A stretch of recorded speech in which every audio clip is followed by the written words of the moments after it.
नमस्ते साथीहरू, तपाईँ सबैलाई स्वागत छ। आज हामी निक ट्रेन्टको पुस्तक द आर्ट अफ लेटिङ गोको बारेमा कुरा गर्न गइरहेका छौँ।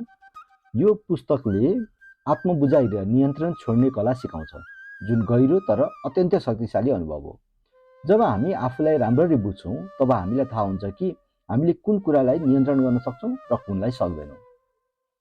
हामी प्राय आफ्नो जीवनमा विगतका दुःख, अधुरा आशाहरू र कठोर पहिचानसँग टाँसिएर बस्छौँ, जसले हामीलाई तनाव र पीडा मात्र दिन्छ। तर जब हामी यी कुरा छोड्न सिक्छौँ, तब हाम्रो मनमा एक अनौठो स्वतन्त्रताको अनुभव हुन्छ। मानव स्वभाव यस्तो हुन्छ कि हामी हरेक कुरालाई आफ्नो नियन्त्रणमा राख्न चाहन्छौँ। हामीलाई लाग्छ यदि हामीले हरेक परिस्थितिमा पूर्ण नियन्त्रण राख्यौँ भने खुसी हुनेछौँ। तर सत्य यो हो कि संसारमा सबै कुरा नियन्त्रण गर्न सम्भव छैन। कहिलेकाहीँ मानिसहरू हाम्रो अपेक्षाहरू पुरा गर्दैनन्, परिस्थितिहरू हाम्रो योजना अनुसार चल्दैनन् र कुराहरू हामीले सोचे जस्तो हुँदैनन्। यस्तो बेला यदि हामी हरेक पटक चिन्तित भइरह्यौँ र आफूलाई दोष दिइरह्यौँ भने हाम्रो मानसिक स्वास्थ्यमा नकारात्मक असर पर्छ। बरु यदि हामी यो स्वीकार गर्छौँ कि केही कुराहरू हाम्रो नियन्त्रणमा छैनन् र तिनलाई छाडिदिनुपर्छ, तब हाम्रो जीवनमा धेरै सजिलो र सुखमय हुन सक्छ। जब हामी पुराना पीडाहरूसँग टाँसिएर बस्छौँ, तिनले हामीलाई भित्रैदेखि तोड्छन्। बाल्यकालमा कसैले हामीलाई नराम्रो भनेको होस्, कुनै साथीले धोका दिएको होस् वा कुनै सम्बन्धमा हामीलाई दुःख प्राप्त भएको होस्, हामी कुराहरूलाई वर्षौंसम्म बोकेर हिँड्छौँ। तर के यी कुराहरू हाम्रो काम लाग्छन् कि यिनले हाम्रो मन र दिमागमा बोझ मात्र थप्छन्? सत्य यो हो कि जबसम्म हामी पुराना घाउहरूलाई समातिरहन्छौँ, तबसम्म नयाँ घाउहरू बन्ने क्रम जारी रहन्छ। त्यसैले आफूलाई हल्का बनाउन र मन मस्तिष्क खुला राख्न हामीले माफी दिन र अगाडि बढ्न सिक्नुपर्छ। माफी दिनुको अर्थ यो होइन कि तपाईँ अर्को व्यक्तिसँग फेरि पहिलेकै सम्बन्ध बनाउनुहोस्, तर आफ्नो भलाइका लागि ती पीडाहरूलाई छोड्नु अत्यन्त जरुरी छ। हामी मध्ये धेरैले आफूलाई कुनै निश्चित पहिचानसँग जोडेर राख्छौँ। हामी सोच्छौँ कि हामी सधैँ बलियो, पूर्ण वा कुनै खास प्रकारको देखिनुपर्छ। यदि कुनै परीक्षामा हामी असफल भयौँ भने आफूलाई हारेको ठान्छौँ। यदि कुनै सम्बन्धमा सफल हुन सकेनौँ भने हामीलाई लाग्छ कि हामीमा केही कमी छ। तर यो सोचले हामीलाई सीमित गर्छ। हाम्रो वास्तविक पहिचान कुनै एक असफलता वा सफलताले निर्धारण गर्दैन। हामी हरेक दिन आफूलाई नयाँ तरिकाले ढाल्न सक्छौँ। यदि हामी आफूलाई लचिलो पहिचान सहित हेर्न थाल्यौँ, अर्थात् परिवर्तनलाई स्वीकार गर्न तयार भयौँ भने हाम्रो जीवन धेरै सुन्दर र सजिलो हुन सक्छ। आफूलाई राम्रोसँग बुझ्ने सबैभन्दा उत्तम तरिका भनेको आफ्ना भावनाहरूमा ध्यान दिनु हो। कुन कुराले हामीलाई खुसी बनाउँछ, कुन कुराले दुःखी बनाउँछ। जब हामी रिसाउँछौँ कि हाम्रो मनमा कुनै अधुरा इच्छा लुकेका हुन्छन्? यी प्रश्नहरूमा ध्यान दिनाले हामीलाई आफूलाई बुझ्न मद्दत मिल्छ। हामी जति धेरै आफूलाई बुझ्छौँ, त्यति नै हाम्रो जीवनको बारेमा पनि स्पष्ट हुन्छौँ। यसले हामीलाई यो निर्णय गर्न सजिलो बनाउँछ कि कुन कुरालाई नियन्त्रण गर्नुपर्छ र कुनलाई छोडिदिनुपर्छ। नियन्त्रण छोड्नुको अर्थ यो होइन कि हामीले आफ्नो जीवनलाई जे जस्तो छ त्यस्तै छोडिदिनुपर्छ र कुनै प्रयास नै गर्नुहुन्न। यसको अर्थ हो कि हामीले आफ्नो नियन्त्रणमा भएका कुराहरूमा ध्यान केन्द्रित गर्ने र बाँकी कुरालाई छोडिदिने। यदि कुनै कुरा तपाईँको हातमा छैन भने त्यसको बारेमा चिन्ता गरेर आफूलाई दुःखी बनाउनुको कुनै अर्थ छैन। उदाहरणका लागि, यदि वर्षा भइरहेको छ भने तपाईँ त्यसलाई रोक्न सक्नुहुन्न, तर छाता लिएर बाहिर निस्कन सक्नुहुन्छ। ठिक त्यसै गरी यदि कुनै व्यक्तिले तपाईँ अपेक्षा पुरा गरिरहेको छैन भने उसलाई परिवर्तन गर्ने प्रयास गर्नुको सट्टा तपाईँ आफ्ना अपेक्षाहरूलाई समायोजन गर्न सक्नुहुन्छ। कहिलेकाहीँ हामी पूर्णताको चाहनामा आफूलाई नै पीडा दिइरहेका हुन्छौँ। हामीलाई लाग्छ कि हामीले सधैँ सबै कुरा ठिक गर्नुपर्छ, तर यो सम्भव हुँदैन। गल्ती गर्नु मानव स्वभावको हिस्सा हो र हामीले आफूलाई ती गल्तीहरूका लागि माफी दिन सिक्नुपर्छ। यदि हामी हरेक गल्तीका लागि आफूलाई दोष दिइरह्यौँ भने हामी कहिल्यै आफ्नो पूर्ण क्षमतामा पुग्न सक्दैनौँ। आफूलाई बुझ्नु र नियन्त्रण छोड्नु सँगसँगै जान्छ। जब तपाईँ आफूलाई राम्रोसँग बुझ्नुहुन्छ, तब तपाईँलाई थाहा हुन्छ कि कुन कुरालाई तपाईँका लागि महत्त्वपूर्ण छन् र कुन कुराहरू केवल बोझ बनेका छन्। यदि कुनै कुराले तपाईँलाई बारम्बार दुःखी बनाइरहेको छ भने त्यसलाई छोड्नु नै उत्तम उपाय हो। यो सजिलो छैन, तर जब तपाईँले यो गर्न थाल्नुहुन्छ, तपाईँ जीवनमा नयाँ ऊर्जा पाउनुहुन्छ। यो सम्पूर्ण प्रक्रियामा सबैभन्दा महत्त्वपूर्ण कुरा हो आफूमाथि विश्वास। यदि तपाईँ आफूमाथि विश्वास गर्नुहुन्छ भने बाहिरी कुराहरूले तपाईँलाई खासै फरक पार्दैन। तपाईँलाई थाहा हुन्छ कि तपाईँ सही बाटोमा हुनुहुन्छ र बाँकी कुराहरू आफै ठिक हुँदै जान्छन्। जीवन सधैँ तपाईँको योजना अनुसार चल्दैन, तर यदि तपाईँले आफूलाई बुझ्नुभयो र नियन्त्रण छोड्न जान्नुभयो भने तपाईँ हरेक परिस्थितिमा खुसी रहन सक्नुहुन्छ। नन जजमेन्टल अब्जर्भेसन, अर्थात् निर्णय नगरी अवलोकन गर्ने। हाम्रो दिमाग सधैँ हजारौँ विचार र भावनाले भरिएको हुन्छ। कहिलेकाहीँ हामी आफ्नै विचारहरूमा अल्झिन्छौँ र तिनलाई राम्रो वा नराम्रोको लेबल लगाउन थाल्छौँ। तर यदि हामी हाम्रा विचार र भावनालाई बिना कुनै निर्णय अवलोकन गर्न थाल्यौँ भने हाम्रो दिमाग शान्त, स्पष्ट र सन्तुलित हुन्छ। जब हामीले कुनै भावना आउँछ, हाम्रो पहिलो प्रतिक्रिया हुन्छ त्यसलाई राम्रो वा नराम्रो भन्ने। यदि हामी खुसी छौँ भने त्यसलाई राम्रो ठान्छौँ र यदि दुःखद विचार आयो भने त्यसलाई नराम्रो। तर यो प्रक्रियामा हामी हाम्रा विचार र भावनासँग अल्झिन्छौँ। कहिलेकाहीँ हामी नकारात्मक विचारलाई समातेर बारम्बार सोच्न थाल्छौँ, जसले हाम्रो मानसिक स्वास्थ्यलाई हानि पुर्याउँछ। तर यदि हामी ती विचारहरूलाई बिना निर्णय केवल एक अवलोकनकर्ताको रूपमा हेर्छौँ भने ती विचारहरू आउँछन् र जान्छन्, हामीलाई खासै असर नगरी। उदाहरणका लागि कल्पना गर्नुहोस् कि तपाईँ नदीको किनारमा बसेर पानी बगिरहेको हेरिरहनु भएको छ। पानीसँगै सुक्खा पातहरू, फुलहरू र कहिलेकाहीँ फोहोर पनि बग्छ। यदि तपाईँ हरेक कुरालाई समात्न थाल्नुभयो भने तपाईँ अल्झिनुहुन्छ र तनावमा पर्नुहुन्छ। तर यदि तपाईँ केवल तिनलाई बगिरहेको हेरिरहनु भयो बिना कुनै निर्णय, तपाईँ शान्त रहनुहुन्छ। हाम्रा विचार र भावनाहरूसँग पनि यही तरिका अपनाउनुपर्छ। तिनलाई केवल आउने जाने कुराको रूपमा हेर्ने, राम्रो वा नराम्रो नभनी। यो सजिलो सुनिन्छ तर व्यावहारमा अलिक कठिन हुन्छ। हाम्रो दिमागलाई हरेक विचारलाई तुरुन्तै वर्गीकरण गर्ने बानी हुन्छ। यो राम्रो, यो नराम्रो, यो चिन्ताको कुरा, यो खुसीको कुरा। तर जब हामी नन जजमेन्टल अब्जर्भेसनको अभ्यास गर्छौँ तब हामी हाम्रो दिमागलाई कुराहरूलाई जस्ताको तस्तै हेर्न सिकाउँछौँ। उदाहरणका लागि, यदि तपाईँको दिमागमा यो विचार आउँछ कि मैले केही खास गर्न सकिरहेको छैन वा मानिसहरूले मलाई मन पराउँदैनन्, सामान्यतया तपाईँ यो विचारलाई नकारात्मक ठान्नुहुन्छ र त्यसमा सोच्न थाल्नुहुन्छ। यसले तपाईँलाई दुःखी वा रिस उठाउन सक्छ। तर यदि तपाईँ यो विचारलाई केवल एक विचारको रूपमा हेर्नुहुन्छ, न कि सत्यको रूपमा, तब त्यसले तपाईँलाई असर गर्दैन। यो बादल जस्तै आउँछ र जान्छ।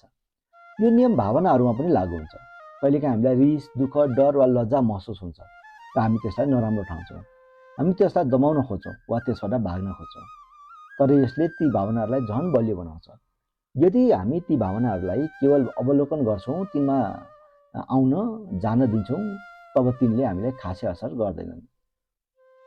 नन जजमेन्टल अब्जर्भेसनका अभ्यास गर्ने तरिकाहरू छन्, जस्तो कि माइन्डफुल ब्रिदिङ। जब तपाईँको दिमागमा धेरै विचारहरू आउँछन्, केही मिनट आफ्नो सासमा ध्यान दिनुहोस्। तिनलाई राम्रो वा नराम्रो नभनी केवल आउने जाने प्रक्रियाको रूपमा हेरिरहनुहोस्। लामो सास फेर्नुहोस्। अर्को छ जर्नलिङ। आफ्ना विचार वा भावनाहरूलाई कागजमा लेख्नुहोस्। यो लेख्दा तपाईँले आफ्नो भावनाको बारेमा स्पष्टता प्राप्त हुन्छ र तपाईँ तिनमा केवल विचार वा भावनाको रूपमा देख्न सक्नुहुन्छ, सत्यको रूपमा होइन। 3. प्राकृतिक अवलोकन। बाहिर गएर प्रकृतिलाई हेर्नुहोस्। आकाशका बदलिँदा रङहरू, रुखको हलचल, चराहरूको चटचटाहट, यी कुराहरूलाई बिना कुनै लेबल केवल अवलोकन गर्नुहोस्। र अर्को छ ध्यान। हरेक दिन 10-15 मिनट ध्यान गर्नुहोस्, जहाँ तपाईँ आफ्ना विचारहरूलाई बिना कुनै निर्णय हेर्ने अभ्यास गर्नुहुन्छ। जब हामी यो अभ्यास गर्छौँ तब हामीलाई बिस्तारै यो कुरा बुझिन्छ कि हामी हाम्रा विचार र भावनाहरू होइनौँ, ती केवल अस्थायी अनुभवहरू हुन् जुन आउँछन् र जान्छन्। यसले हाम्रो जीवनमा शान्ति ल्याउँछ, हाम्रो मानसिक स्वास्थ्य सुधार्छ र हामीले बुद्धिमानीपूर्ण निर्णयहरू लिन सक्छौँ।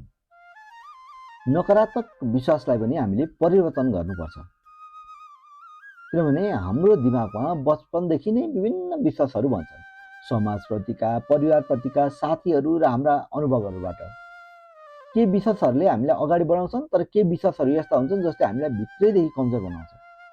यी नकारात्मक विश्वासहरू हाम्रो दिमागमा यति गहिरो बन्छन् कि हामीले तिनलाई हाम्रो चिन्ता, अति सोचाइ र आत्मविश्वासको कमीको कारणले हो भन्ने थाहै पाउँदैनौँ।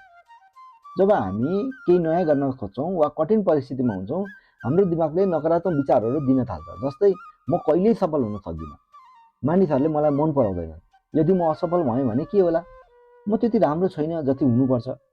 यी विश्वासहरू वास्तवमा सत्य होइनन्, ती केवल हाम्रो दिमागले बनाएका कथाहरू हुन्। यदि हामीले यिनलाई ध्यानपूर्वक हेर्ने र विश्लेषण गर्ने हो भने हामी बुझ्छौँ कि यिनले हामीलाई सीमित गरिरहेका छन्। त्यसैले यिनलाई हामीले चुनौती दिनुपर्छ। नकारात्मक विश्वासलाई कसरी चुनौती दिने यो पनि जान्नुपर्छ। पहिलो कुरा त प्रश्न गर्ने हो, यो विश्वास साँच्चै सही छ? के मेरो पास यो विश्वास सही छ भन्ने ठोस प्रमाण छ, वा यो मेरो केवल डर मात्र हो भन्ने प्रश्नले पनि ती विश्वासहरू जसले हामीलाई रोकिरहेका छन् तिनलाई हामीले चुनौती दिन सक्छौँ। अर्को छ नयाँ दृष्टिकोणबाट हेर्ने।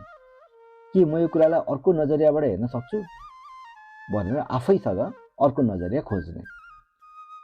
साथीलाई सल्लाह दिने सोच्नुहोस्, जस्तो कि यदि मेरो साथी यो अवस्थामा भएको भए मैले उसलाई के सल्लाह दिन्थेँ। त्यही सल्लाह आफूले अपनाउन सकिन्छ। उदाहरणका लागि यदि तपाईँको विश्वास छ कि म कहिले नेता बन्न सक्दिनँ किनभने म अन्तर्मुखी छु, तपाईँ विश्वासलाई चुनौती दिनुहोस्। के साँच्चै हरेक नेता बहुमुखी हुन्छन्? स्टिभ जब्स, मार्क जुकरबर्ग जस्ता धेरै सफल व्यक्तिहरू अन्तर्मुखी थिए, तर पनि उनीहरू महान नेता बने। जब तपाईँ यो विश्वासलाई चुनौती दिनुहुन्छ तब तपाईँलाई थाहा हुन्छ कि यो केवल तपाईँको दिमागले बनाएको झुटो डर हो। यसलाई परिवर्तन गर्न सकिन्छ। नकारात्मक विश्वासलाई परिवर्तन गर्ने तरिकाहरू छन्। पहिलो, सकारात्मक विश्वास बनाउनुहोस्। यदि तपाईँको विश्वास छ कि म कहिले ठुलो कुरा गर्न सक्दिनँ, तब यो परिवर्तन गरेर भन्नुहोस्, यदि मैले प्रयास गरेँ भने म धेरै कुरा बन्न सक्छु, धेरै कुरा गर्न सक्छु। यो कुरालाई बारम्बार दोहोऱ्याउनुहोस् जबसम्म तपाईँको दिमागले यसलाई सत्य मान्न थाल्दैन। त्यसपछि एफर्मेसन्सको कुरा पनि आउँछ। हरेक बिहान र सुत्नु अघि सकारात्मक कुराहरू दोहोऱ्याउनुहोस्, जस्तै म मेरो डरभन्दा ठुलो छु, म मेरो सोच परिवर्तन गर्न सक्छु, म आत्मविश्वासले भरिपूर्ण छु। त्यस्तै तेस्रो छ माइन्डफुलनेस। आफ्ना विचारहरूलाई बिना निर्णय अवलोकन गर्नुहोस्। यसले तपाईँलाई बुझ्न मद्दत गर्छ कि ती केवल विचार हुन्, सत्य होइनन्। चौथो छ सकारात्मक व्यक्तिहरूसँग समय बिताउनुहोस्। तपाईँले धेरै समय बिताउने व्यक्तिहरूको तपाईँको सोचमा ठुलो प्रभाव हुन्छ। सकारात्मक र प्रेरणादायी व्यक्तिहरूसँग रहनुहोस्। पाँचौँ छ कार्यबाट चुनौती दिनुहोस्। यदि तपाईँलाई लाग्छ कि म सार्वजनिक बोल्न सक्दिनँ, तब सानो कदमबाट सुरु गर्नुहोस्। पहिले साथीहरूसँग बोल्नुहोस्, त्यसपछि सानो समूह र बिस्तारै ठुलो मञ्चमा। जब तपाईँ कार्य गर्नुहुन्छ तब तपाईँको दिमाग पुरानो विश्वास छोडेर नयाँ विश्वास अपनाउन थाल्छ। नकारात्मक विश्वास परिवर्तन गर्नु एक रातको काम हुने, यो एक प्रक्रिया हो, समय लिन्छ। तर यदि तपाईँले यो अभ्यासलाई गम्भीरतापूर्वक गर्नुभयो भने तपाईँको सोच परिवर्तन हुनेछ, चिन्ता र अति सोचाइ कम हुनेछ र तपाईँलाई धेरै आत्मविश्वास र सकारात्मकता महसुस हुनेछ। यसका लागि तपाईँले ब्रेन डम्पिङका बारेमा थाहा पाउनुपर्छ। यो भनेको दिमागको बोझ हल्का गर्ने तरिका हो। हाम्रो दिमागमा हरेक समय हजारौँ विचारले भरिएको हुन्छ। कामको चिन्ता, विगतका सम्झनाहरू, भविष्यको डर, यी सबै कुराले हाम्रो दिमागलाई भारी बनाउँछ। हामी तनावग्रस्त हुन्छौँ, फोकस गर्न सक्दैनौँ र दिमागमा एक प्रकारको मानसिक अव्यवस्था रहन्छ। यो अव्यवस्थालाई हटाउन ब्रेन डम्पिङ एक सजिलो तर शक्तिशाली तरिका हो। ब्रेन डम्पिङ भनेको आफ्नो दिमागमा चलिरहेका सबै कुरालाई बिना कुनै रोकटोक कागजमा लेख्ने प्रक्रिया हो। यसले हाम्रो दिमागलाई हल्का बनाउँछ, भावनालाई बाहिर निकाल्छ र हामीलाई स्पष्टता प्रदान गर्छ। कल्पना गर्नुहोस्, तपाईँको दिमाग एक कोठा हो। यदि त्यो कोठामा सबैतिर सामान छरिएको छ, चिजहरू अव्यवस्थित छन् र कुनै सङ्गठन छैन भने तपाईँलाई त्यहाँ बस्न कस्तो लाग्छ? सायद असहज र तनावपूर्ण। तर यदि तपाईँले त्यो कोठालाई सफा गर्नुभयो, अनावश्यक चिजहरू हटाउनुभयो र सबै कुरालाई व्यवस्थित गर्नुभयो भने तपाईँलाई कस्तो लाग्छ? शान्त र अमनचैन। ब्रेन डम्पिङले ठिक यही काम गर्छ। हाम्रो दिमागले अव्यवस्थालाई सफा गर्छ। ब्रेन डम्पिङ गर्ने तरिकाहरू छन्। कसरी गर्ने त? एउटा हो फ्री राइटिङ। एउटा पेन लिने, कागज लिने र बिना कुनै योजना वा संरचना लेख्न थाल्नुहोस्। जे मनमा आउँछ त्यही लेख्नुहोस्। अर्को छ क्याटेगोरी ब्रेन डम्प। आफ्ना विचारहरूलाई विभिन्न वर्गमा विभाजन गर्नुहोस्, जस्तै व्यक्तिगत चिन्ता, कामको तनाव, अफिसको तनाव, भविष्यका योजना, आर्थिक अवस्था वा स्वास्थ्य सम्बन्धी कुराहरू। त्यसपछि आउँछ माइन्ड म्यापिङ। यदि लेख्न मन लाग्दैन भने माइन्ड म्याप बनाउनुहोस्। एउटा मुख्य विचार लेख्नुहोस् र त्यससँग सम्बन्धित सबै विचारहरू जोड्नुहोस्। त्यसपछि छ रातको ब्रेन डम्प। सुत्नु अघि ब्रेन डम्प गर्नुहोस्। यसले तपाईँको दिमागलाई शान्त बनाउँछ र राम्रो निद्रा लिन मद्दत गर्छ। अर्को छ कृतज्ञता ब्रेन डम्प। केवल समस्याहरू मात्र होइन, तपाईँ कृतज्ञ भएको कुरा र उपलब्धिहरू पनि लेख्नुहोस्। यसले तपाईँको दिमागलाई सकारात्मक दिशातिर लैजान्छ। यसले एकदमै धेरै फाइदा पुर्याउँछ, जस्तो कि अति सोचाइ कम गर्छ। बारम्बार घुमिरहने विचारहरू लेख्दा तिनले तपाईँको ऊर्जा खेर फाल्दैनन्। निर्णय लिन सजिलो हुन्छ। धेरै विकल्पहरू हुँदा ब्रेन डम्पिङले स्पष्टता दिन्छ। भावनात्मक उपचार गर्छ। पुरानो दुःख, अपराध वा पीडालाई लेखेर बाहिर निकाल्दा तपाईँ हल्का महसुस गर्नुहुन्छ। सजिलो र प्रभावकारी हुन्छ। यसका लागि कुनै विशेष सिप चाहिँदैन। केवल 10-15 मिनट लेख्नुहोस् र तपाईँले आफ्नो दिमागमा ठुलो परिवर्तन महसुस गर्नुहुनेछ। अर्को छ सेल्फ डिस्टेन्सिङ। यो भनेको भावनालाई सन्तुलित तरिकाबाट हेर्ने कला हो। कहिलेकाहीँ हाम्रो जीवनमा यस्ता कुराहरू हुन्छन् जसले हामीलाई धेरै तनाव दिन्छ। कुनै बहस, असफलता वा बारम्बार सम्झिरहने क्षणहरू। हामी आफ्ना भावनामा यति धेरै डुब्छौँ कि परिस्थितिलाई सही दृष्टिकोणबाट हेर्न सक्दैनौँ। यस्तो बेला सेल्फ डिस्टेन्सिङ एउटा उपयोगी सिप हुन्छ, जसले हामीलाई हाम्रा भावनालाई नियन्त्रण गर्न र परिस्थितिलाई सन्तुलित नजरियाबाट हेर्न सिकाउँछ। सेल्फ डिस्टेन्सिङ भनेको आफ्नो जीवनको कुनै परिस्थितिलाई केही टाढाबाट हेर्ने कला हो। कल्पना गर्नुहोस् कि तपाईँको नजिकको साथी तपाईँको जस्तै समस्यामा छ र तपाईँसँग सल्लाह मागिरहेको छ। तपाईँले उसलाई के भन्नुहुन्थ्यो? पक्कै पनि तपाईँ शान्त भएर तार्किक र सन्तुलित सल्लाह दिनुहुन्थ्यो। तर जब यही कुरा आफूसँग हुन्छ, हामी यति धेरै भावनामा डुब्छौँ कि स्पष्ट सोच्नै सक्दैनौँ। यस्तो अवस्थामा थर्ड पर्सन थिङ्किङ उपयुक्त हुन्छ। जस्तो कि जब तपाईँ कुनै समस्यामा हुनुहुन्छ, आफ्नो परिस्थितिमा तेस्रो व्यक्तिलाई राख्नुहोस् र उसको दृष्टिकोणबाट हेर्नुहोस्। उदाहरणको लागि, यदि तपाईँको नाम रमेश हो भने आफूलाई नसोध्नुहोस् म यो समस्यासँग कसरी सामना गर्छु, बरु सोच्नुहोस् यदि रमेश यो अवस्थामा भएको भए उसले के गर्थ्यो। अर्को छ जर्नलिङ। आफ्ना भावनाहरूलाई लेख्नुहोस्। यो लेख्दा तपाईँ ती भावनालाई बाहिरबाट हेर्न सक्नुहुन्छ र विश्लेषण गर्न सक्नुहुन्छ। अर्को भिजुअलाइजेसन। आफूलाई एउटा चलचित्रको पात्रको रूपमा कल्पना गर्नुहोस्। यो चलचित्रमा तपाईँ मुख्य पात्र हुनुहुन्छ। यो तरिकाले तपाईँ आफ्नो जीवनलाई कथाको रूपमा देख्न सक्नुहुन्छ र हरेक कथाको समाधान हुन्छ।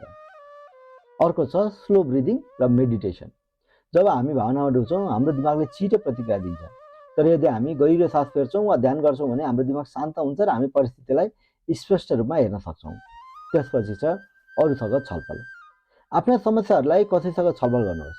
यसले तपाईँलाई अर्को व्यक्तिको दृष्टिकोणबाट कुराहरू हेर्ने मौका दिन्छ। त्यस्तै सेल्फ डिस्टेन्सिङका अरू फाइदाहरू पनि छन्। जस्तो यो अभ्यासले तपाईँको निर्णय लिने क्षमतालाई सुधार्छ। तपाईँ आफ्ना भावनाहरूलाई प्रभावकारी रूपमा नियन्त्रण गर्न सक्नुहुन्छ। पुराना पीडादायी सम्झनाहरूलाई टाढाबाट हेर्दा तपाईँ तिनलाई स्वीकार गर्न र अगाडि बढ्न सक्नुहुन्छ। यो अभ्यासले तपाईँलाई आफ्नो प्रगति र वृद्धिमा पुज्न मद्दत गर्छ। त्यस्तै कहिलेकाहीँ हामी पूर्णतावाद, एकदम पर्फेक्सनिस्ट भएर उत्कृष्टतामा लाग्ने चाहले पनि बिगारिरहेका हुन्छौँ। हामी सबै आफ्नो जीवनमा राम्रो बन्न चाहन्छौँ, यो पक्का हो। तर कहिलेकाहीँ यो चाहना पूर्णतावादमा परिणत हुन्छ, जसले हामीलाई तनाव र चिन्ता दिन्छ। पूर्णता केवल एक भ्रम हो जुन कहिले प्राप्त गर्न सकिँदैन। बरु यदि हाम्रो पूर्णताको सट्टा उत्कृष्टतातर्फ ध्यान दिने हो भने हामी वृद्धि धेरै राम्रो गर्न सक्छौँ। हामी धेरै सिक्छौँ र हाम्रो जीवन सन्तोषजनक हुन्छ। किनभने पूर्णतावाद अथवा पर्फेक्सनिजमले हामीलाई दिने समस्याहरू के छन् भन्दा पूर्णतावादी सोचले हामीलाई नयाँ काम गर्न सुरु गर्न डर देखाउँछ वा हामी कामलाई बारम्बार सुधार्न खोज्छौँ, जसले गर्दा हामी त्यसलाई कहिले पुरा गर्न सक्दैनौँ। असफलताको डर पनि देखाउँछ, किनभने पूर्णतावादी व्यक्तिहरूका लागि असफलता भनेको पूर्ण हार हो। तर वास्तवमा असफलता सिक्ने सबैभन्दा राम्रो तरिका हो। र पूर्णतावादले हामीलाई सधैँ हाम्रा कमजोरीहरूमा मात्र ध्यान दिन बाध्य बनाउँछ, जसले हाम्रो आत्मविश्वास कम हुन्छ। यसकारण पूर्णतावाद छोड्न आवश्यक हुन्छ। यसका लागि गल्तीहरूको स्वीकार गर्ने, गल्ती गर्नु सामान्य हो, तिनलाई सिक्ने अवसरमा लिने। अर्को हुन्छ प्रगतिमा ध्यान दिने। पूर्णताको सट्टा सुधारमा फोकस गर्नुहोस्। हरेक सानो कदमले तपाईँलाई अगाडि लैजान्छ। र सानो सुरुवात गर्नुहोस्। ठुला कामहरूलाई साना टुक्रामा विभाजन गर्नुहोस् र तिनलाई पुरा गर्नुहोस्। आफूलाई माफी दिनुहोस्। यदि तपाईँले गल्ती गर्नुभयो भने आफूलाई दोष दिनुको सट्टा अथवा अरूमा दोष थुपर्नुको सट्टा माफी दिनुहोस् र अगाडि बढ्नुहोस्। साथीहरू, यो थियो the art of letting go पुस्तकको सार। यो पुस्तकले हामीलाई सिकाउँछ कि नियन्त्रण छोड्नु, आफूलाई बुझ्नु र नकारात्मक विश्वासहरूलाई परिवर्तन गर्नुले हाम्रो जीवनलाई धेरै सजिलो, शान्त र सुखमय बनाउन सक्छ। ब्रेन डम्पिङ, सेल्फ डिस्टेन्सिङ र नन जजमेन्टल अब्जर्भेसन जस्ता प्रविधिहरूले हामीले हाम्रा भावनाहरूलाई व्यवस्थित गर्न र सन्तुलित जीवन जिउन मद्दत गर्छ। पूर्णतावादलाई छोडेर उत्कृष्टतातर्फ लाग्दा हामी धेरै सिक्छौँ र सन्तुष्ट जीवन बिताउन सक्छौँ। यो समरी तपाईँलाई कस्तो लाग्यो? कृपया कमेन्ट गरेर बताउनुहोस्। र अन्तसम्म सुनिदिनु भएकोमा एकदमै धेरै धन्यवाद।